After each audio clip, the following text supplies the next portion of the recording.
बिस्मिल्लाहिर्रहमानिर्रहीम। अस्सलाम वालेकुम नाज़रीन, मैं हूं आपका मेज़बान कामरान एजाज़। इस शो में आपके लाइव फ़ोन कॉल्स लेता हूं। अगर आपका भी इमिग्रेशन का मसला है, आप भी फ़ोन करके इस प्रोग्राम में हिस्सा ले सकते हैं। प्रोग्राम का नंबर भी आपकी स्क्रीन के नीचे आ रहा है। उम्मीद है कि आपको ऐसी एडवाइस दी जाएगी जो आपके लिए फ़ायदेमंद साबित होगी। शुरू करते हैं आज दिन की सब तो वड्डी न्यूज़ के नाल।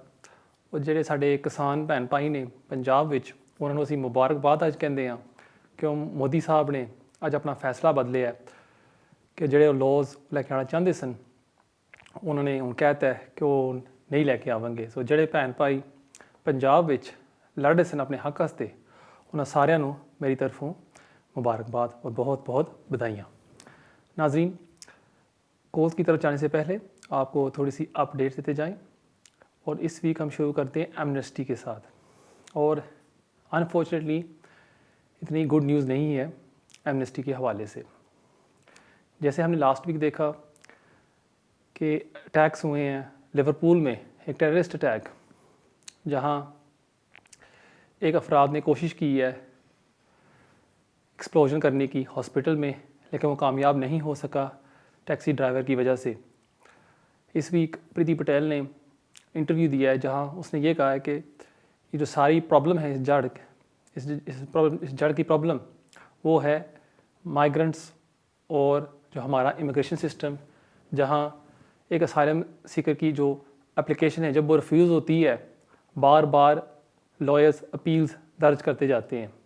और ये सबसे बड़ी प्रॉब्लम है जो उसने कहा है। और उसका ये कहना है कि मैं अपनी तरफ से इसको ज़्यादा टाइट करूँगी और माइग्रेंट्स के लिए ज़्यादा मैं मुश्किल करूँगी कि माइग्रेंट्स इस मुल्क में ना आएँ और जिनके एप्लीकेशन यहाँ रिफ्यूज़ हो जाते हैं हम उनको जल्दी से निकाल सकें। सो इसलिए एमनेस्टी के हवाले से ये बैड न्यूज़ है कि गवर्नमेंट अभी भी ये कह रही है कि जी हम सख्ती करना चाहते हैं। सो इसलिए जो बहन भाई अभी ये प्रोग्राम देख रहे हैं, जिनको यहाँ हो गए रहते हुए 5, 7, 10, 11, 12 साल, आप सोच रहे हो कि हमें क्या करना चाहिए। और जैसे मैं हमेशा आपको अर्ज़ करता हूँ कि अगर आपने पिछले 2-3 सालों में एप्लीकेशन सबमिट की थी और आपकी एप्लीकेशन रिफ्यूज़ हो गई है और आपकी जो सूरत हाल है वो बदले नहीं है, फिर मेरे ख्याल में फ़ायदा नहीं है कि आप एप्लीकेशन सबमिट करें। अगर आप यहाँ रह रहे हैं और आपने कभी भी कोई एप्लीकेशन नहीं सबमिट की, फिर तो मैं आपको ज़रूर कहूँगा कि प्लीज़ फ़ौरी तौर पर आप एक एप्लीकेशन सबमिट कर दें। इससे ये आपको फ़ायदा होगा कि आपकी हिस्ट्री बढ़ती जाएगी यूके में। लेकिन जहाँ तक एमनेस्टी की बात है, अगर आप समझते हैं कि जी हम एप्लीकेशन डाल देंगे और एमनेस्टी आ जाएगी और हम उसका फ़ायदा उठा सकते हैं, ये मेरे ख्याल में नहीं होगा। सो इसलिए प्लीज़ जो सोशल मीडिया पर आप वीडियोस देखते हैं और आपको एडवाइस मिलती है उन पर प्लीज़ ज़्यादा तवज्जो ना ही दें, आपके लिए बेहतर होगा। नाज़रीन, बेशुमार कॉलर्स वेट कर रही है, अपडेट्स मैं आपको साथ साथ देता जाऊँगा, लेकिन देखते हैं हमारे पहले कॉलर कौन है। हेलो जी, अस्सलाम वालेकुम कामरान भाई। वालेकुम सलाम। कामरान भाई, हम यूरोपियन हैं ना, तो हमने पहले प्री सेटल के लिए एप्लीकेशन डाली थी और 5 साल पूरे हो गए हैं सेटलमेंट के लिए डाली है। तो जब अपनी एप्लीकेशन डाली है ना, तो मैं ऑनलाइन कर रहा था, तो वो ऑनलाइन पिक नहीं कर रहे थे। फिर उन्होंने एक ऑप्शन था कि आप बाय पोस्ट ना पेपर भेज सकते हैं। ठीक है, मैंने उसको क्लिक किया और बाद फिर मैंने ना वो उसको किया, तो वो ऑनलाइन ना उसने सारे पेपर मेरे से ले लिए ना। और दूसरी भी एप्लीकेशन भाई सबमिट होकर जो ऑनलाइन करते हैं ना, जी जी जी जी उसमें जी। तो मैंने ये पूछना था, जो पहली एप्लीकेशन मेरी थी, तो उन्होंने अभी ईमेल मुझे भेजी है कि अपने डॉक्यूमेंट्स भेज दें अपने भाई जो आपने उधर ना डाले हैं एप्लीकेशन के ऊपर। तो ये मैं पूछना था कि आप मेरी दूसरी जो लास्ट मैंने की थी एप्लीकेशन, उसका सर्टिफिकेट एक्नॉलेजमेंट उन्होंने भेज दिया। तो पहले का कोई मसला तो नहीं है कि उसको रहने दूँ या क्या करूँ, प्लीज़ इसलिए ज़रा क्लैरिफाई कर दें। और दूसरा ये है कि बस ठीक है, चलिए यही बताया। ठीक है। मेरे ख्याल में आपने दूसरे शो पर भी कॉल की थी और ये सवाल पूछा था, मैं देख रहा था। जी, 2 एप्लीकेशन डाली है। एक जो है वो जो ठीक है, डॉक्यूमेंट्स बाई पोस्ट भेजते हैं, ठीक है। जी जी और दूसरी जो है वो ऑनलाइन ही सारे उन्होंने कर लिए साइन ना, फोटो भी ले ली है, ठीक। पासपोर्ट की भी कर ली है, सारा कुछ मसला हो गया, उसकी भी उन्होंने एक्नॉलेजमेंट भेज दी है। तो दूसरी के लिए जो पहली डाली थी वो उसके लिए आप मांग रहे हैं कि अपना वो बाई पोस्ट भेज दो। तो ये ठीक है, मैं समझ गया। उसको बहुत शुक्रिया आपके कॉल का।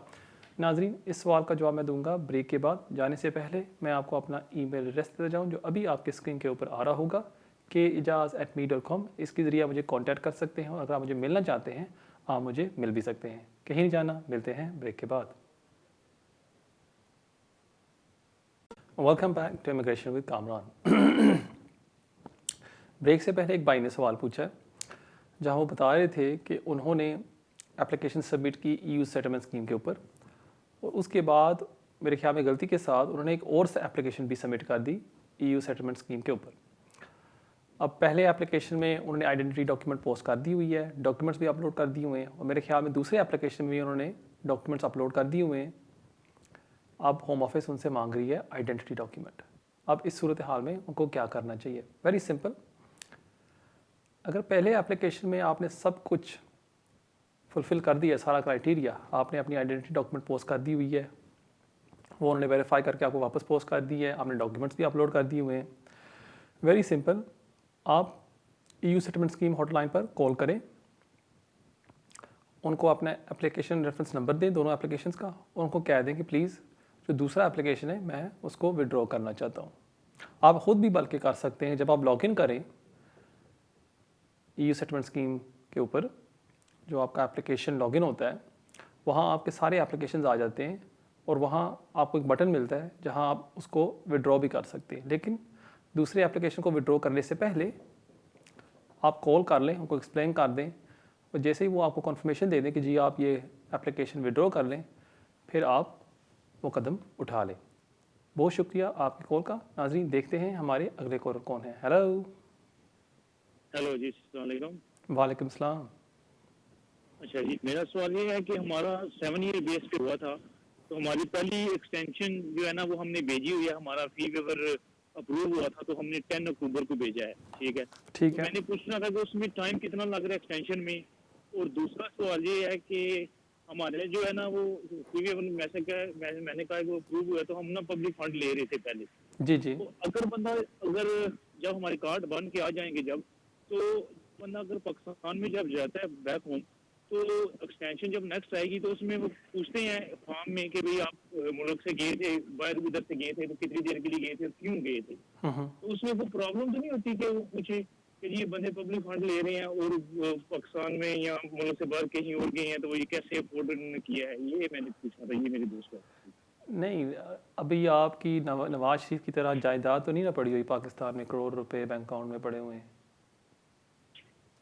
या हैं? जायदाद तो कोई नहीं पड़ी हुई है उधर, तो ठीक कुछ है, नहीं है उधर, तो कोई ठीक है, फिर तो कोई प्रॉब्लम नहीं है। ठीक है, मैं देता हूँ आपके सवाल का जवाब।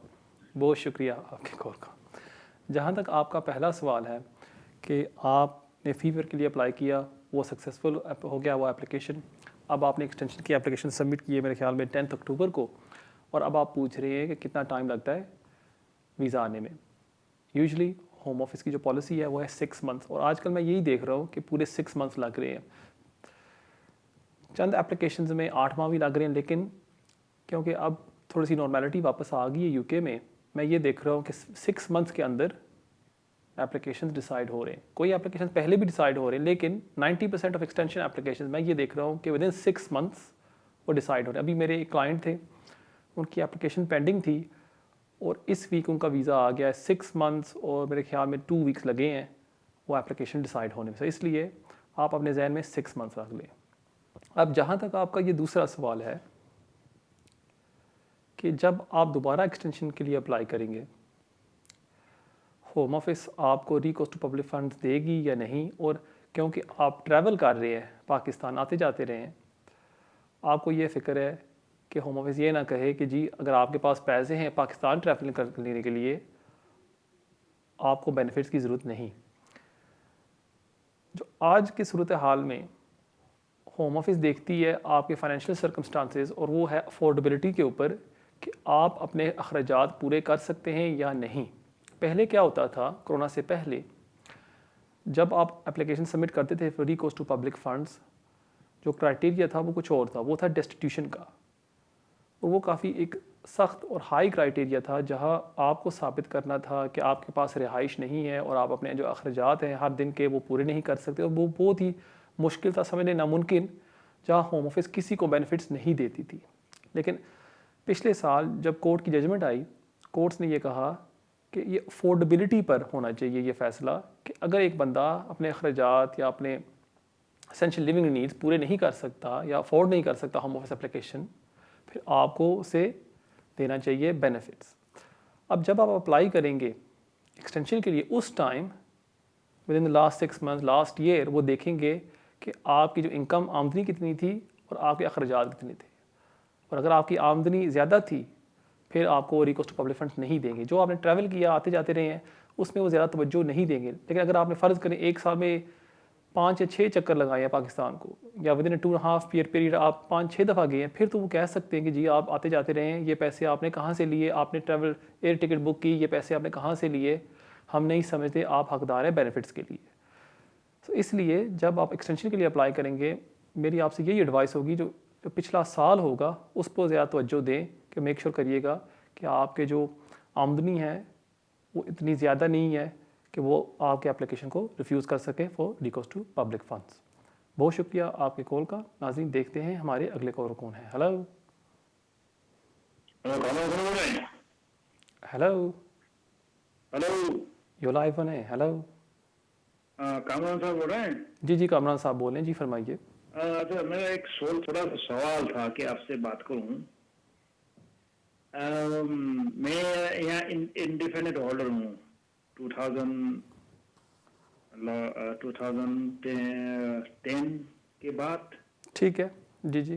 सो मेरा तो ये है कि मेरा जो मैं इंडियन नेशनल हूँ और अभी मैं ब्रिटिश नेशनल लिया है।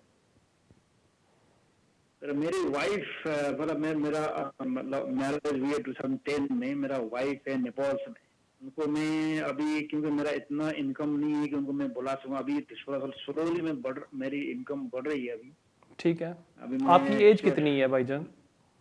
तो उसमें वो यहाँ विजिट करना चाहती है। अभी मेरा शादी हुए लगभग 12-11 साल हुए अभी तो हुई है, क्योंकि मेरा इनकम नहीं तो मैं बुला नहीं सकता, नहीं पा ठीक रहा है, हूँ। मुझे ये बताएं भाईजान, आपकी एज कितनी है? मेरी एज अभी 43 है। ठीक है ठीक तो है उनको वो आना चाहती है, देखना चाहती है यूट्यूब ठीक है, मैं आपको, क्या है। ठीक तो है उसके लिए क्या क्राइटेरिया है? मैं अभी लगभग अभी 2-3 साल में अभी नहीं करना चाहता, क्योंकि मैं अभी सेफ हूँ। अभी तो मेरे तनख्वाह 18,000 है, लेकिन 18,000 से ऊपर नहीं हो रही है। ठीक है अभी शायद अगले 2-3 साल में मेरा शायद सेफ्टी पार्टी हो जाऊंगा, मेरा शायद तनख्वाह जी जी 25,000 हो सकती है। ठीक है, और मुझे ये बताएं, एनी हेल्थ कंडीशंस? नहीं, मेरे को कोई भी हेल्थ नहीं है ऐसी। ठीक है, मैं देता हूँ आपके सवाल का जवाब। बहुत शुक्रिया आपके कॉल का। आपने मुझे बताया है कि आप indefinite leave to remain holder है और आप अपनी वाइफ को स्पॉन्सर करना चाहती है, लेकिन आप नहीं कर सके क्योंकि आप 18,600 रिक्वायरमेंट को सेटिस्फाई नहीं करते। अब आपकी वाइफ यहाँ आना चाहती है विजिट वीज़े के लिए, घूमना चाहती है यूके, और आप पूछ रहे हैं कि उसको क्या क्या रिक्वायरमेंट्स फुलफ़िल करनी होंगी।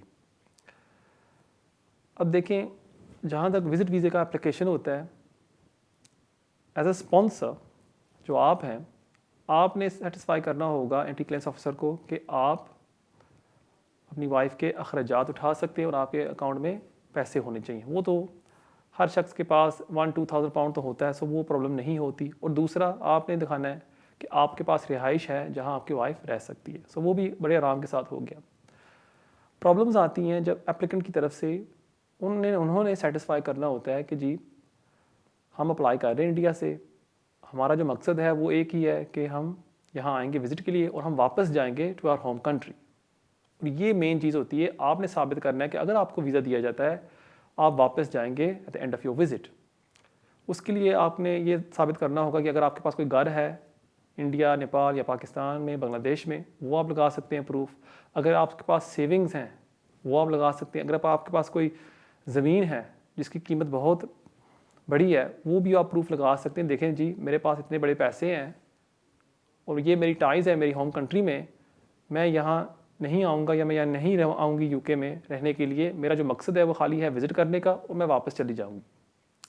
लेकिन अगर आपकी वाइफ अप्लाई करती है विज़िट वीज़े के लिए, मेरे ख्याल में ये वेस्ट ऑफ मनी होगा, क्योंकि जो एंटी क्लेम्स ऑफिसर है वो कहेगा कि जी आपका जो हस्बैंड है वो यूके में रहता है और हम समझते हैं कि अगर आपको हम वीज़ा देंगे आप वापस नहीं जाएंगी।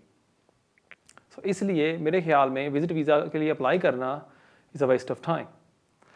अब बेस्ट चीज़ यही होगी कि अगर आप अपनी इनकम बढ़ा सकें, आप एक नई जॉब शुरू कर लें पार्ट टाइम, एक लोकल चिकन चिप शॉप में आप काम कर सकते हैं, डिलीवरी ड्राइवर जॉब आप कर सकते हैं, 6 माह की पे स्लिप वो भी साथ लगा के, वो जो आपकी पहली जॉब है उसको सारा इकट्ठा करके अगर आप 18,600 सेटिस्फाई करते हैं, फिर आप बड़ी आसानी के साथ आपकी वाइफ को स्पॉन्सर कर सकते हैं।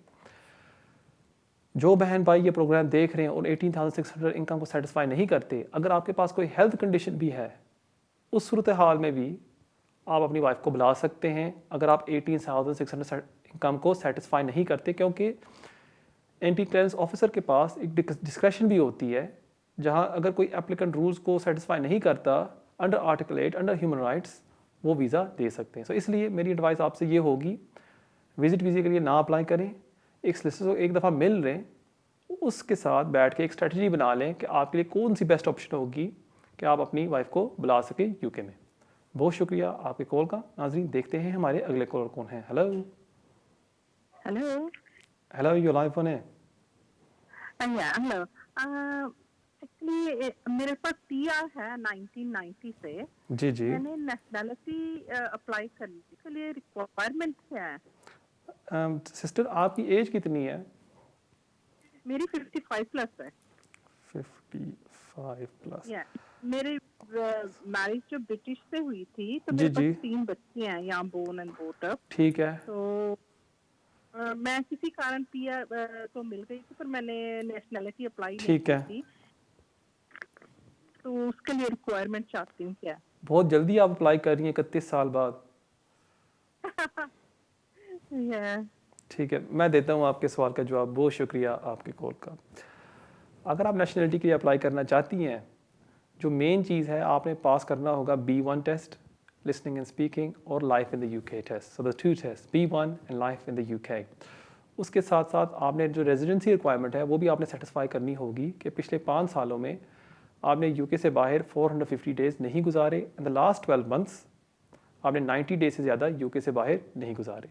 अगर आप ये सारी रिक्वायरमेंट्स पूरी करती हैं, मुझे पूरी उम्मीद है कि आपको वो नेशनलिटी ग्रांट कर देंगे। बहुत शुक्रिया आपके कॉल का। नाजरीन, देखते हैं हमारे अगले कॉलर कौन है। हेलो जी, अस्सलाम वालेकुम कामरान साहब। वालेकुम सलाम। जी कामरान साहब, मैंने मुझे ना 2.5 साल का ना लीव टू रिमेन वीज़ा मिला हुआ था। ठीक है। 4 मेरे बच्चे हैं जी जी, और मैं और मेरी वाइफ हम 6 पर्सन है। तो कामरान साहब, मेरी ना वो आई थी जो है ना न्यू करवाने के लिए, मैंने भेजा हुआ है। जी जी। तो उसको ना 9 माह हो गए हैं, लेकिन उसमें से मेरी बेटी का वीज़ा आ गया अच्छा। Last week. जी वो जी, यूनिवर्सिटी में पढ़ती है और हमारा कोई आंसर नहीं आ रहा अभी तक। 10वां माह लग गया। ठीक है। और जहाँ तक बेटी का एप्लीकेशन है, आपने कोई चिट्ठी भेजी थी कि प्लीज़ उसकी एप्लीकेशन को जल्दी करें, या कोई इसी वजह थी या नहीं, या आपने कुछ भी नहीं नहीं, किया? वो यूनिवर्सिटी में पढ़ती थी, तो यूनिवर्सिटी में ना कोई फाइनेंस का मसला था। जी जी, बिल्कुल, वो फाइनेंस नहीं देते ना जब तक आपके पास BRP कार्ड नहीं होता। हाँ जी, तो वो यूनिवर्सिटी वालों ने उनसे राब्ता किया था, ठीक है। इमिग्रेशन वालों से, होम ऑफिस से। तो ना उन्होंने ना फिर जल्दी से। उसके फिंगरप्रिंट दोबारा मांगे। ठीक है, मैं समझ गया। फिंगरप्रिंट जब दिए ना, तो उसके 8 दिन बाद ही उसका कार्ड और लेटर सारा कुछ आ गया, लेकिन हमारा 10 माह हो गए, कुछ भी नहीं, ठीक है। कोई आंसर और नहीं आपने आ रहा। सॉलिसिटर के थ्रू अप्लाई किया था या खुद अप्लाई किया? नहीं, सॉलिसिटर के जरिए। सॉलिसिटर के जरिए। ठीक है, मैं देता एक हूँ। मेरा बच्चा भी यहाँ पे बोर्न हुआ हुआ है। जी जी, ठीक है, मैं देता हूँ आपके सवाल का जवाब। बहुत शुक्रिया और आपके। जी जी, और सॉरी 7 ईयर की बेस पे ना मुझे वीजा मिला। जी मैं समझ गया। ठीक है, मैं देता हूँ आपके सवाल का जवाब। बहुत शुक्रिया आपके कॉल का। ठीक है, थैंक यू। ओके, अल्लाह हाफिज़। अल्लाह हाफिज़। अब यूजली होम ऑफिस की पॉलिसी यही होती है, जैसे मैं पहले अर्ज़ कर रहा था, विद इन 6 मंथ्स में। अभी आपने बताया है कि आपकी बेटी को उन्होंने दे दी है, लेकिन अभी तक आपको और आपके दूसरे बच्चों को और वाइफ को नहीं दिया। यहाँ आप ये कर सकते हैं अपने सिस्टर के थ्रू, उनको एक ईमेल लिख दें या चिट्ठी लिख दें, जिस डिपार्टमेंट से ईमेल आई थी कि हम आपकी बेटी को, बड़ी बेटी को वीज़ा दे रहे हो, उनको एक ईमेल लिख दें केस वर्कर को कि जी thank you for granting my daughter visa, आपने हमें वीज़ा नहीं दिया, प्लीज़ हमारा वीज़ा भी इशू कर दें, हम 9 माह से वेट कर रहे हैं। और अगर जवाब नहीं आता, फिर विद इन 1 मंथ बाद आप एक सख्त सा लेटर को लिखें कि जी 6 माह से ज़्यादा हो गए हैं, हमें कोई अपडेट नहीं मिली, please as a matter of urgency हमारी एप्लीकेशन को एक्सपर्टाइट करें। और मुझे पूरी उम्मीद है कि आपको वीज़ा इशू कर देंगे। यहाँ कोई परेशानी की बात नहीं है, 100% आपको वीज़ा वो ज़रूर देंगे। तो थोड़ा सा आप सब्र कर लें। बहुत शुक्रिया आपकी कॉल का। नाजरीन देखते हैं हमारे अगले कॉलर कौन है। हेलो। जी अस्सलाम वालेकुम। वालेकुम सलाम। कामरान साहब क्या हाल है, खैरियत है, ठीक ठाक? जी शुक्र अल्लाह का, आप सुनाए ठीक ठाक है? सर अल्लाह का शुक्र। कामरान साहब एक क्वेश्चन है कि हमारे पास ना 10 इयर्स की बेस पे 2.5 साल वाला लीव टू रिमेन है जी जी। और हमने ऑलमोस्ट ना 7 साल पूरे कर लिए ना।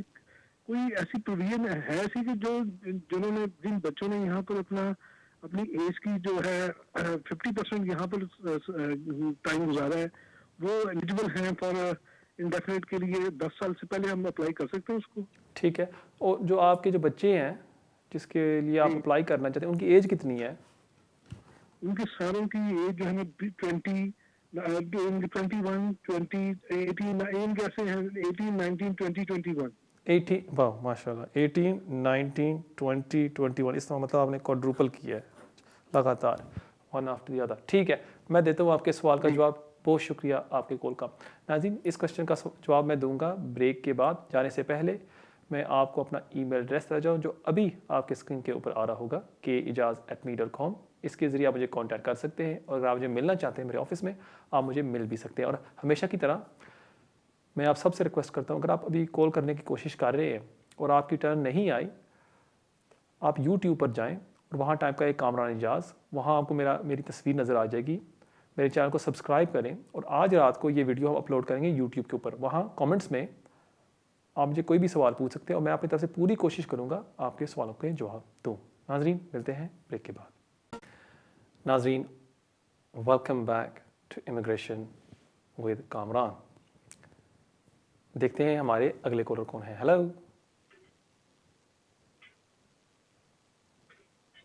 Hello hello hello, you live on air. जी अस्सलाम वालेकुम। वालेकुम सलाम। चाची मेरे 2 क्वेश्चन है प्लीज, और मैं बड़ा परेशान है तो मैंने जवाब तो दियो। जरूर देवांगे। इसके ਵਿੱਚ ਸਾਨੂੰ ਅਸੀਂ 6% ਆਏ ਸਾਂ ਇੱਥੇ ਲਈ ਇੰਗਲੈਂਡ। ਕਦੋਂ ਆਏ ਸੋ? ਉਸ ਤੋਂ ਬਾਅਦ ਸਾਨੂੰ ਬੱਚਿਆਂ ਦੇ 2004 ਚ ਆਏ ਸਾਂ ਤੇ 12 ਵਿੱਚ ਸਾਨੂੰ ਡਿਸਕਸ਼ਨ ਲੀਵ ਇਹਨਾਂ ਦਿੱਤੀ 3 ਸਾਲ ਦੀ। 3 ਸਾਲ ਦੀ ਡਿਸਕਸ਼ਨ, ਠੀਕ ਹੈ ਜੀ। ਉਸ ਤੋਂ ਬਾਅਦ ਫਿਰ ਡਿਸਕਸ਼ਨ ਲੀਵ ਲੱਭੀ ਸੀ 3 ਸਾਲ ਦੀ, ਫਿਰ ਅਸੀਂ ਇੰਡੈਫੀਨਿਟ ਅਪਲਾਈ ਕੀਤਾ, ਇੰਡੈਫੀਨਿਟ ਲੱਭ ਗਈ। ਠੀਕ ਹੈ। ਹੁਣ ਸਾਨੂੰ 10 ਸਾਲ ਨੈਕਸਟ ਈਅਰ ਪੂਰੇ ਹੋਣੇ ਨੇ। ਅੱਛਾ ਠੀਕ ਹੋ। ਅਸੀਂ ਨੈਕਸਟ 10 ਈਅਰ ਦੇ ਬਾਅਦ ਅਸੀਂ ਵੇਟ ਤੇ ਨਹੀਂ ਨੈਸ਼ਨੈਲਿਟੀ ਦਾ, ਅਸੀਂ ਸਟੇਟ ਵੇ ਅਪਲਾਈ ਕਰ ਸਕਦੇ ਹਾਂ ਨੈਸ਼ਨੈਲਿਟੀ ਇੱਕ। ਤੇ ਸਾਨੂੰ ਉਹਦੇ ਵਾਸਤੇ ਕੀ ਰਿਕੁਆਇਰਮੈਂਟ ਹੈ, ਇਹਨਾਂ ਦੀ ਫੀਸ ਕਿੰਨੀ ਹੈ? ਦੂਸਰਾ ਇਹ ਸਵਾਲ ਹੈ ਕਿ ਮੇਰਾ ਇੱਥੇ ਵਾਈਫ ਦੀ ਮਮ ਆਏ ਸਨ, ਉਹਦਾ ਬ੍ਰਦਰ ਇੱਥੇ ਸਪੇਨ ਤੋਂ ਆ ਕੇ ਸੈਟਲ ਹੋਇਆ ਤੇ ਉਹਨਾਂ ਨੂੰ 5 ਸਾਲ ਦਾ ਵੀਜ਼ਾ ਲੱਭਾ ਸੀ ਤੇ ਹੁਣ ਉਹਨਾਂ ਨੂੰ ਓਵਰ 6 ਮੰਥ ਹੋ ਗਏ ਨੇ ਪਾਕਿਸਤਾਨ ਗਏ ਆ ਤੇ ਉਹਨਾਂ ਦਾ ਕਿ ਆਉਣ ਲੱਗਿਆ ਕੋਈ ਪ੍ਰੋਬਲਮ ਤਾਂ ਨਹੀਂ? ਅੱਛਾ, ਉਹ ਆਏ ਸਨ ਇੱਥੇ ਵਿਜ਼ਿਟ ਵੀਜ਼ੇ ਦੇ, ਲੇਕਿਨ ਓਵਰ ਸਟੇ ਕਰ ਗਏ, ਹੁਣ ਵਾਪਸ ਚਲੇ ਗਏ ਨੇ, ਹੁਣ ਦੁਬਾਰਾ ਆਉਣਾ ਚਾਹੁੰਦੇ ਨੇ? ਨਹੀਂ, ਉਹਨਾਂ ਨੂੰ ਯੂਰਪੀਅਨ ਬੇਸ ਤੇ ਨਾ ਉਹਨਾਂ ਦੇ ਬੇਟੇ ਨੇ ਉਹਨਾਂ ਨੂੰ 5 ਸਾਲ ਦਾ ਵੀਜ਼ਾ ਲੈ ਕੇ ਦਿੱਤਾ ਸੀ। ਠੀਕ ਹੈ, ਫਿਰ ਕੀ ਹੋਇਆ? ਹੁਣ 6 ਮੰਥ ਹੋ ਗਏ ਨੇ ਉਹ ਉੱਥੇ ਪਾਕਿਸਤਾਨ ਰਹਿ ਰਹੇ ਨੇ। ਠੀਕ ਹੈ, ਆ ਸਕਦੇ ਨੇ ਦੁਬਾਰਾ? 5 ਸਾਲ ਦਾ ਕਾਰਡ ਹੈ ਉਹਨਾਂ ਕੋਲ ਅਜੇ? ਜੀ 5 ਸਾਲ ਦਾ ਕਾਰਡ ਅਜੇ ਵੀ ਹੈ ਉਹਨਾਂ ਕੋਲ, ਠੀਕ ਹੈ ਨਾ? ਜੀ ਜੀ। ਕਿੰਨੇ ਮਹੀਨੇ ਹੋ ਗਏ ਉਹਨਾਂ ਨੂੰ ਉੱਥੇ ਰਹਿੰਦੇ ਆ ਪਾਕਿਸਤਾਨ ਦੇ ਵਿੱਚ? 6 ਮੰਥ। 6 ਮਾਹ? ਓਵਰ 6 ਮੰਥ ਯਾ ਮੋਰ ਦੈਨ 7-8 ਮਾਹ ਕਰ ਲਈਏ, ਠੀਕ ਹੈ ਜੀ। ਜੀ ਠੀਕ ਹੈ, ਮੈਂ ਦਿੰਦਾ ਤੁਹਾਡੇ ਸਵਾਲ ਦਾ ਜਵਾਬ। ਬਹੁਤ ਸ਼ੁਕਰੀਆ ਤੁਹਾਡੇ ਕੋਲ ਦਾ। ਜਿੱਥੇ ਤੱਕ ਤੁਹਾਡਾ ਪਹਿਲਾ ਸਵਾਲ ਹੈ ਕਿ ਤੁਸੀਂ ਆਏ ਥੇ 2004 ਦੇ ਵਿੱਚ, ਤੁਹਾਨੂੰ ਵੀਜ਼ਾ ਮਿਲ ਗਿਆ, ਉਸ ਤੋਂ ਬਾਅਦ ਤੁਸੀਂ ਇੰਡੈਫੀਨਿਟ ਲੀਵ ਟੂ ਰਿਮੇਨ ਵੀ ਹਾਸਲ ਕਰ ਲਿੱਤੀ ਔਰ ਹੁਣ ਤੁਹਾਨੂੰ ਇੱਥੇ ਹੋ ਗਏ ਨੇ 9 ਸਾਲ ਮਿਲਿਆ ਮੇਰੇ ਖਿਆਲ ਦੇ ਵਿੱਚ ਇੰਡੈਫੀਨਿਟ। ਕਿ ਜਦੋਂ ਪਹਿਲਾ ਵੀਜ਼ਾ ਮਿਲਿਆ ਸੀ, ਹੁਣ ਤੁਸੀਂ ਅਪਲਾਈ ਕਰਨਾ ਚਾਹੁੰਦੇ ਹੋ ਨੈਸ਼ਨੈਲਿਟੀ ਵਾਸਤੇ, ਤੁਸੀਂ ਕਰ ਸਕਦੇ ਹੋ ਜਾਂ ਨਹੀਂ? ਮੇਰੇ ਖਿਆਲ ਦੇ ਤੁਹਾਨੂੰ 1 ਸਾਲ ਹੋਰ ਵੇਟ ਕਰਨਾ ਚਾਹੀਦਾ ਹੈ ਕਿ ਜਦੋਂ ਤੁਹਾਡੇ 10 ਸਾਲ ਹੋ ਜਾਣ ਪੂਰੇ, ਜਦੋਂ ਤੁਹਾਨੂੰ ਪਹਿਲਾ ਵੀਜ਼ਾ ਮਿਲਿਆ ਸੀ ਉਸ ਤੋਂ 10 ਸਾਲ ਪੂਰੇ ਹੋ ਜਾਣ, ਫਿਰ ਤੁਸੀਂ ਨੈਸ਼ਨੈਲਿਟੀ ਅਪਲਾਈ ਕਰੋ, ਤੁਹਾਡੇ ਵਾਸਤੇ ਬਿਹਤਰ ਹੋਏਗਾ। ਕਿਉਂਕਿ ਅਗਰ ਤੁਸੀਂ ਪਹਿਲੋਂ ਕਰ ਲੈਂਦੇ ਹੋ ਔਰ ਤੁਹਾਨੂੰ 10 ਸਾਲ ਨਹੀਂ ਹੋਏ ਵੀਜ਼ਾ ਮਿਲੇ ਹੋਇਆ ਪਹਿਲੇ ਵੀਜ਼ੇ ਨੂੰ, ਫਿਰ ਤੁਹਾਡੇ ਐਪਲੀਕੇਸ਼ਨ ਉਹ ਰਿਫਿਊਜ਼ ਕਰ ਦੇਣਗੇ ਨੈਸ਼ਨੈਲਿਟੀ ਦੀ application under good character requirement. ਉਹ ਕਹਿੰਦੇ ਨੇ ਕਿ ਤੁਹਾਡੇ ਕੋਲ 10 ਸਾਲ ਲਗਾਤਾਰ ਵੀਜ਼ਾ ਹੋਣਾ ਚਾਹੀਏ। 10 ਸਾਲਾਂ ਵਾਸਤੇ ਤੁਹਾਨੂੰ ਯੂਕੇ 'ਚ ਹੋਣਾ ਚਾਹੀਦਾ ਹੈ ਜਿੱਥੇ ਤੁਹਾਡੇ ਕੋਲ ਵੀਜ਼ਾ ਹੋਵੇ। ਅਗਰ ਤੁਸੀਂ ਉਨ 10 ਸਾਲਾਂ ਦੇ ਵਿੱਚ 1 ਸਾਲ ਓਵਰਸਟੇਅਰਸ ਹੋ, ਤੁਹਾਡੇ ਐਪਲੀਕੇਸ਼ਨ ਨੂੰ ਰਿਫਿਊਜ਼ ਕਰ ਦਿੰਦੇ ਨੇ, ਤੁਹਾਡੀ ਫੀਸ ਵੀ ਜ਼ਾਇਆ ਜਾਂਦੀ। ਸੋ ਇਸ ਵਾਸਤੇ 1 ਸਾਲ ਤੁਸੀਂ ਹੋਰ ਵੇਟ ਕਰ ਲਓ, ਉਸ ਤੋਂ ਬਾਅਦ ਤੁਸੀਂ ਨੈਸ਼ਨੈਲਿਟੀ ਵਾਸਤੇ ਅਪਲਾਈ ਕਰ ਸਕੋਗੇ। ਜਿਹਦੇ ਤੱਕ ਤੁਹਾਡਾ ਦੂਸਰਾ ਸਵਾਲ ਹੈ ਕਿ ਤੁਹਾਡੇ ਕਜ਼ਨ ਇੱਥੇ UK ਆਏ ਸਨ, ਉਹਨਾਂ ਨੂੰ 5 ਸਾਲ ਦਾ ਕਾਰਡ ਮਿਲਿਆ ਹੈ, ਔਰ ਉਸ ਤੋਂ ਬਾਅਦ ਉਹ ਚਲੇ ਗਏ ਨੇ ਪਾਕਿਸਤਾਨ, ਉੱਥੇ ਰਹਿ ਰਹੇ ਨੇ ਤਕਰੀਬਨ 7-8 ਮਾਹ ਤੋਂ, ਔਰ ਹੁਣ ਉਹ ਵਾਪਸ ਆ ਸਕਦੇ ਨੇ ਜਾਂ ਨਹੀਂ? ਬਿਲਕੁਲ ਉਹ ਆ ਸਕਦੇ ਨੇ, ਉਹਨਾਂ ਕੋਲ ਫੌਰੀ ਤੌਰ 'ਤੇ ਉਹ ਵਾਪਸ ਆ ਜਾਵਣ। ਵੈਸੇ ਤਾਂ ਹੁੰਦਾ ਸੀ ਕਿ ਤੁਸੀਂ ਅਗਰ ਤੁਹਾਡੇ ਕੋਲ ਪ੍ਰੀ ਸੈਟਲ ਸਟੇਟਸ ਹੈ ਜੋ ਉਹਨਾਂ ਕੋਲ ਹੋਏਗਾ, ਤੁਸੀਂ 6 ਮਹੀਨੇ ਤੋਂ ਜ਼ਿਆਦਾ 1 ਸਾਲ ਦੇ ਵਿੱਚ ਬਾਹਰ ਨਹੀਂ ਗੁਜ਼ਾਰ ਸਕਦੇ, ਕਿਉਂਕਿ ਜਦੋਂ ਤੁਸੀਂ ਇੰਡੈਫਿਨਿਟ ਲੀਵ ਟੂ ਰਿਮੇਨ ਵਾਸਤੇ ਅਪਲਾਈ ਕਰੋਗੇ, ਸੈਟਲ ਸਟੇਟਸ ਵਾਸਤੇ ਤੁਹਾਡੇ ਐਪਲੀਕੇਸ਼ਨ ਨੂੰ ਰਿਫਿਊਜ਼ ਕਰ ਦੇਣਗੇ। ਉਹ ਜਿਹੜੀ ਪ੍ਰੀ ਸੈਟਲ ਸਟੇਟਸ ਹੈ ਉਹਨੂੰ ਤੁਸੀਂ ਦੁਬਾਰਾ ਐਕਸਟੈਂਸ਼ਨ ਵਾਸਤੇ ਅਪਲਾਈ ਨਹੀਂ ਕਰ ਸਕਦੇ। ਲੇਕਿਨ ਗੁੱਡ ਨਿਊਜ਼ ਹੈ ਵੀ ਤੁਹਾਡੇ ਕਜ਼ਨ ਵਾਸਤੇ ਕਿ ਕੋਵਿਡ ਦੀ ਵਜ੍ਹਾ ਤੋਂ ਹੋਮ ਆਫਿਸ ਨੇ ਇੱਕ ਐਕਸੈਪਸ਼ਨ ਵੀ ਬਣਾਈ ਹੈ ਕਿ ਅਗਰ ਕੋਵਿਡ ਦੀ ਵਜ੍ਹਾ ਤੋਂ ਜਾਂ ਕੋਈ ਐਸੀ ਸੂਰਤ ਹਾਲ ਦੀ ਵਜ੍ਹਾ ਤੋਂ 1 ਸਾਲ ਦੇ ਅੰਦਰ ਇੱਕ ਬੰਦਾ 6 ਮਾਹ ਤੋਂ ਜ਼ਿਆਦਾ ਗੁਜ਼ਾਰ ਲੈਂਦਾ ਹੈ UK ਤੋਂ ਬਾਹਰ, ਉਨ 5 ਸਾਲਾਂ ਦੇ ਵਿੱਚ 1 ਦਫਾ ਉਹਨੂੰ ਉਹ ਮਾफ़ ਕਰ ਦੇਣਗੇ। ਸੋ ਇਸ ਵਾਸਤੇ ਕਿਉਂਕਿ ਤੁਹਾਡੇ ਕਜ਼ਨ ਨੇ 6 ਮਾਹ ਤੋਂ ਜ਼ਿਆਦਾ ਗੁਜ਼ਾਰ ਲਏ ਨੇ, ਔਰ ਉਹ ਕਹਿ ਸਕਦਾ ਹੈ ਕਿ ਕੋਵਿਡ ਦੀ ਵਜ੍ਹਾ ਤੋਂ ਮੈਨੂੰ ਇਹ ਪ੍ਰੋਬਲਮ ਹੋਈ ਸੀ, ਇਸ ਵਾਸਤੇ ਮੈਂ ਪਾਕਿਸਤਾਨ ਰਹਿ ਰਿਹਾ ਸੀ, ਉਹਨੂੰ ਫੌਰੀ ਤੌਰ 'ਤੇ ਵਾਪਸ ਆ ਜਾਏ, ਔਰ ਪੂਰੀ ਉਮੀਦ ਹੈ ਜਦੋਂ ਅਪਲਾਈ ਕਰਨਗੇ ਸੈਟਲ ਸਟੇਟਸ ਵਾਸਤੇ ਉਹਨਾਂ ਨੂੰ ਹੋਮ ऑफिस ग्रांट कर देगी। बहुत शुक्रिया ਤੁਹਾਡੇ ਕੋਲ ਦਾ। नाज़रीन, मुझे अभी याद आया है कि ब्रेक से पहले एक भाई ने सवाल पूछा था कि यहाँ कोई हाफ लाइफ का रूल है या नहीं, और मैं भूल गया उनके सवाल के जवाब देना। माजरत चाहता हूँ, अभी दे देता हूँ। जी हाँ, जैसे मैंने 2 वीक पहले भी अर्ज़ किया था कि अगर आप हैं बिटवीन 18 to 25 और आपने आधी से ज़्यादा ज़िंदगी UK में गुजारी है, और कम से कम आपने 5 साल आपको हो गए वीज़ा मिले हुए, 5 साल आपको 2.5 साल का वीज़ा मिला था, फिर आपको दोबारा 2.5 साल का वीज़ा मिला, कम से कम 2 वीज़ा एक्सटेंशन आपको मिल गई हुई हैं, आपने 5 साल मुकम्मल कर लिए हैं वीज़े के ऊपर, और आपकी एज है बिटवीन 18 to 25 आज। सो आपकी एज है 21। जैसे आपने बताया आपके बच्चे 18 हैं, 19 हैं, 20 और 21। आगे चारों बच्चे अगर उन्होंने 5 साल हो गए उनको वीज़ा मिले हुए, वो फौरी तौर पर अप्लाई कर सकते हैं इंडेफिनिट लीव टू रिमेन के लिए। तो इसलिए ये वेरी गुड न्यूज़ है आपके बच्चों के लिए। मेरी एडवाइस आपसे यही होगी कि अपने सिस्टर से मिल लें या अपने कोई भी सिस्टर के पास जाके एडवाइस ले लें, जो आपको वो बेहतर एक्सप्लेन करे कि इसका क्या प्रोसेस होगा और किस तरह आपके बच्चे ILR के लिए अप्लाई कर सकते हैं। बहुत शुक्रिया आपके कॉल का। नाजरीन, देखते हैं हमारे अगले कॉलर कौन है। हेलो जी, अस्सलाम वालेकुम कामरान भाई। वालेकुम सलाम जी, मैं आसिम बोल रहा हूँ। मेरे पास प्री सेटलमेंट है, मेरे पेरेंट्स इधर आए थे EUSS प्लेसमेंट पे जी जी। तो 23 सितंबर को ना उनके फिंगर हो गए, ठीक है, बायोमेट्रिक होता है। तो अभी तक एक मेरे वाले साहब का लेटर आया है कि आप अंटिल नेक्स्ट डिसीजन जो है ना वो वेट करें। तो क्या हम होम ऑफिस में एड्रेस अपना चेंज कर सकते हैं बायोमेट्रिक कार्ड सेव करने के लिए? मेरा एक क्वेश्चन। दूसरा क्वेश्चन ये है कि क्या वो पाकिस्तान जा सकते हैं इससे पहले, कोई दूसरा बंदा सेव कर सकता है? ठीक है। अच्छा, मुझे ये दोबारा दोहराएं कि वो आए थे यहाँ फैमिली परमिट लेके या किस वीज़े पर आए हैं? जी, फैमिली परमिट पे। फैमिली परमिट पर वो आए थे, ठीक है, और उन्होंने अभी अप्लाई किया है प्री सेटल स्टेटस के लिए, जो एप्लीकेशन अभी पेंडिंग है। जी, वो प्री सेटल अपलोड किया है, उसके बाद वो फिंगर लगाए हैं उन्होंने जाके 23 को। ठीक है, 23 सितंबर को उन्होंने जाके फिंगरप्रिंट्स वो दे आए हैं, ठीक है ना, लेकिन अभी तक एप्लीकेशन का जवाब नहीं आया, करेक्ट? मेरे फादर हैं, उनका आया है जवाब के आपका एक लेटर आया है कि आपकी जो एप्लीकेशन है वो डिसीजन मेकिंग सेंटर में हमने भेज दी। जी जी, पब्लिक कुछ यूज कर सकते हैं, तो हमारी डिसीजन का वेट करें। ठीक है। सॉरी, 1 मिनट, मैं एक चीज़ क्लैरिफाई करना चाहूँगा कि जो आपके जो पेरेंट्स हैं उन्होंने यहाँ UK से अप्लाई किया है, करेक्ट? जी, वो इधर से अप्लाई किया। जी, UK से, ठीक हो गया। अच्छा, और जो पासपोर्ट है उनका, वो उनके पास है, वो होम ऑफिस के पास है? पासपोर्ट हमारे पास है। वो पासपोर्ट आपके पास? पाकिस्तान से उन्होंने ज्वाइन किया है यहाँ पे। सॉरी, उन्होंने मुझे आके ज्वाइन। जी जी, मैं समझ गया। ठीक है, ठीक है, मैं देता हूँ, ठीक है। और जहाँ तक वो जो 6 मंथ का उनको वीज़ा दिया था वो एक्सपायर्ड हो गया या अभी वैलिड है? वो 5 दिसंबर को खत्म हो जाएगा। 5 सितंबर को वो ख़त्म हो जाएगा। और आप ये पूछना चाहते हैं कि अगर वो ट्रैवल कर सकते हैं 1 वीक के लिए पाकिस्तान, करेक्ट? एग्जैक्टली। ठीक है। और दूसरा था आपका सवाल कि आप एड्रेस चेंज करना चाहते हैं, ठीक है? जी जी जी जी जी जी। ठीक है, मैं देता हूँ आपके सवाल का जवाब। बहुत शुक्रिया आपकी कॉल का। जहाँ तक आपका पहला सवाल है कि अगर आप एड्रेस चेंज करना चाहते हैं, बिल्कुल आप चेंज एड्रेस कर सकते हैं। अगर आप होम ऑफिस को कॉल कर लें, वहाँ आपको अपना नया एड्रेस दे दें, वो फौरी तौर पर अपडेट कर देंगे। जहाँ तक आपका दूसरा सवाल है कि अगर आपके पास पासपोर्ट मौजूद है और उसकी जो वीज़े की जो एक्सपायरी है वो भी एक्सपायर नहीं हुआ और 1 वीक के लिए आपके फादर जाना चाहते हैं पाकिस्तान, वो जा सकते हैं, लेकिन आपने ये मेक श्योर करना है कि एक्सपायरी से पहले वो दोबारा एंटर हो जाते हैं यूके में। बहुत शुक्रिया आपके कॉल का। नाज़रीन, देखते हैं हमारे अगले कॉलर कौन है। Hello hello, you live on air. Hello hello, you live on air. जी फरमाइए। अस्सलाम वालेकुम। वालेकुम सलाम। कैसे हैं जनाब, ठीक हो? जी जी ठीक ठाक। हुसैन बोल रहे हैं। मेरा एक क्वेश्चन है। मेरा बीबी और एक लड़का है। जी जी।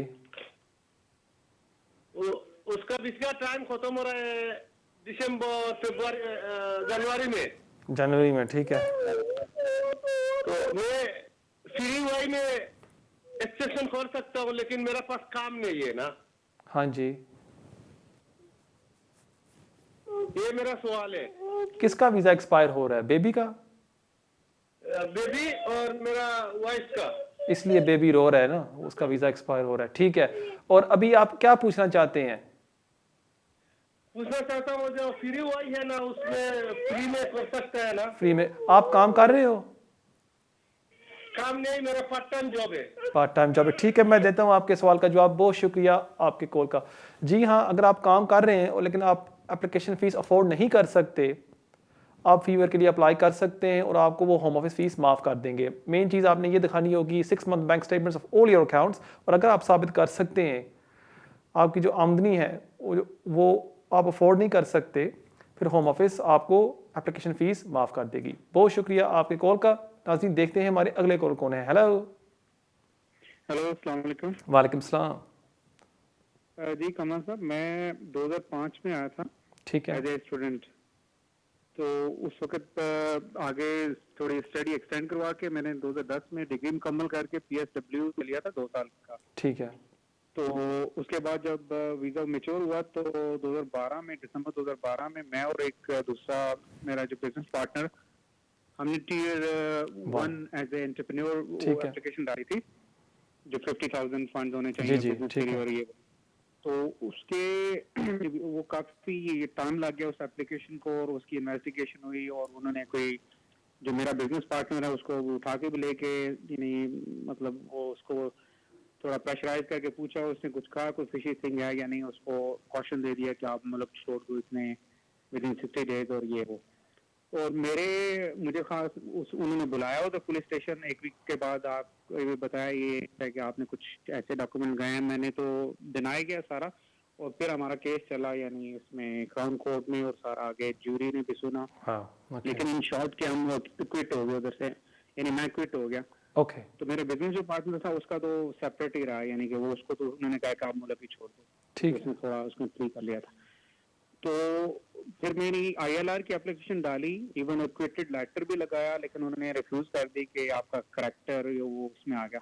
ठीक है। तो फिर आगे ट्रिब्यूनल 1 और ट्रिब्यूनल 2 और सारा जाके भी रिफ्यूज हो गया। लेकिन मीन टाइम मेरा जो बेटी थी वो 7 साल की हो गई, और फिर हमने 7 साल के उस पर ले लिया वीजा। Okay, good. अब सिचुएशन ये है कि वो जो मेरा बिजनेस पार्टनर है उसने समहाउ कोई केस ऐसे लड़ा, कोई ह्यूमन राइट पे, और आगे पीछे, तो वो ट्रिब्यूनल 1 से या 2 का केस विन हो गया और उसको ILR मिल गई है। मुझे फैमिली वीजा मिल रहा है 2.5 साल का, अभी पिछले साल ही मिला है। ठीक है। उसको पिछले ILR मिल रही है, लेकिन आपने, ठीक है, सेम एलिगेशन मेरे पे। ठीक है, लेकिन ये बताएं मुझे, आपने कहा कि उसको सजा हुई और वो छोड़ के मुल्क चला गया, करेक्ट? नहीं, वो मुल्क छोड़ के नहीं गया, इधर ही रोपोस्ट रहा है, इधर ही। अच्छा, यहाँ ही रह रहा है, ठीक है। जी जी जी। तो उसने किसी थ्रू आउट किसी वकील के ना वो मतलब दोबारा अप्लाई से किया, और जो डॉक्यूमेंट इकट्ठे किए, मेरे से भी लेटर लिया, क्विटल लेटर, और फिर कोई वकील ये वो जो ठीक है। के थे कि ये मुझे प्रेशराइज किया ये वो। तो मैं ये जानना चाह रहा हूँ कि अगर मेरे भी एलिगेशन वही था और उसने प्ली भी किया और उसको ILR मिल गया, मुझे नहीं मिला, तो मैं अप्लाई कर सकता हूँ दोबारा उसने, ILR? आपको ये पता है उसने लॉन्ग रेजिडेंस पर हासिल किया था किस बेस के ऊपर, या टियर 1 के ऊपर? सॉरी, दोबारा बोलिए मुझे। उसने लॉन्ग रेजिडेंस पर हासिल किया या टियर 1 के ऊपर? लॉन्ग रेजिडेंसी पर। लॉन्ग रेजिडेंस पर। ठीक है, मैं देता हूँ आपके सवाल का जवाब। बहुत शुक्रिया आपके कॉल का। जब आपने मुझे बताया कि उन्होंने आपका ILR एप्लीकेशन रिफ्यूज़ कर दिया not for being of good character, वहाँ मुझे भी यही ख्याल आया था कि आपको वो एप्लीकेशन चैलेंज करना चाहिए था, क्योंकि आपको अक्विट किया गया कोर्ट में। So there was no accusations found against you. So कोई एविडेंस नहीं थी कि you are not a person of good character, आपने कोई ऐसी डिसेप्शन नहीं की। फिर तो मेरे ख्याल में बनता था राइट आपका कि आप उसको चैलेंज करें और होम ऑफिस को कहें कि जी मुझे ILR ग्रांट किया जाए। अब मेरे पास आपकी हिस्ट्री नहीं है कि मैं आपको डिटेल में एडवाइस दे सकूं। बेस्ट चीज़ यही होगी कि अगर किसी कॉम्पिटेंट सिस्टर के पास जाके आप अपनी पूरी फाइल पेश करें, जहां एक से पढ़ सके कि जी किस वजह से होम ऑफिस ने कोर्ट ने आपके ख़िलाफ़ केस किया, क्या एक्यूजेशंस थे, आपका क्या रोल था उसमें, और उसके बाद होम ऑफिस ने क्यों आपका ILR एप्लीकेशन रिफ्यूज़ किया। अगर उसमें बात बनती है फिर मेरे ख्याल में ज़रूर आप दोबारा अप्लाई कर सकते हैं ILR के लिए कि जी देखें ये आपने गलत फ़ैसला किया था, मैं दोबारा अप्लाई कर रहा हूँ, मुझे ILR ग्रांट की जाए। सो पॉसिबिलिटी है, एक दफ़ा ज़रूर एक सिस्टर के पास जाके मिल लें। बहुत शुक्रिया आपके कॉल का। नाजरीन, ये था हमारा आखिरी कॉल आज के लिए। उम्मीद है कि आपको आज का प्रोग्राम पसंद आया होगा। जाने से पहले हमेशा की तरह मैं आपको अपना ईमेल एड्रेस दे जाऊँ जो अभी आपके स्क्रीन के ऊपर आ रहा होगा, keijaz@me.com। इसके ज़रिए आप मुझे कांटेक्ट कर सकते हैं और अगर आप मिलना चाहते हैं आप मुझे मिल भी सकते हैं। और मैं आप सबसे रिक्वेस्ट करता हूँ कि अगर आप कॉल करने की कोशिश कर रहे थे और आपकी टर्न नहीं आई, आज रात को ये वीडियो हम पब्लिश करेंगे यूट्यूब के ऊपर। यूट्यूब पर जाएं और वहाँ टाइप करें मेरा नाम Kamran Ejaz, KAMRAN, surname Ejaz EJAZ। वहाँ आपको मेरी तस्वीर नज़र आएगी। उस चैनल को सब्सक्राइब करें और जो भी आपके सवाल हैं आप कमेंट्स में मुझे लिख सकते हैं और मैं अपनी तरफ से पूरी कोशिश करूँगा आपके सवालों के जवाब दूँ। लास्ट वीक मैंने मेरे ख्याल में 60 या 70 जवाब दिए थे यूट्यूब के ऊपर से, इसलिए कोई भी सवाल अगर आपका है वहाँ जाके आप मुझे पूछ सकते हैं, लेकिन एक शर्त है, आपने सब्सक्राइब करना है। मुझे इजाज़त दें, इंशाअल्लाह हमारी मुलाकात होगी अगले हफ्ते इसी टाइम 6 से लेकर 7 बजे सिर्फ वीनस TV पर। अस्सलाम वालेकुम।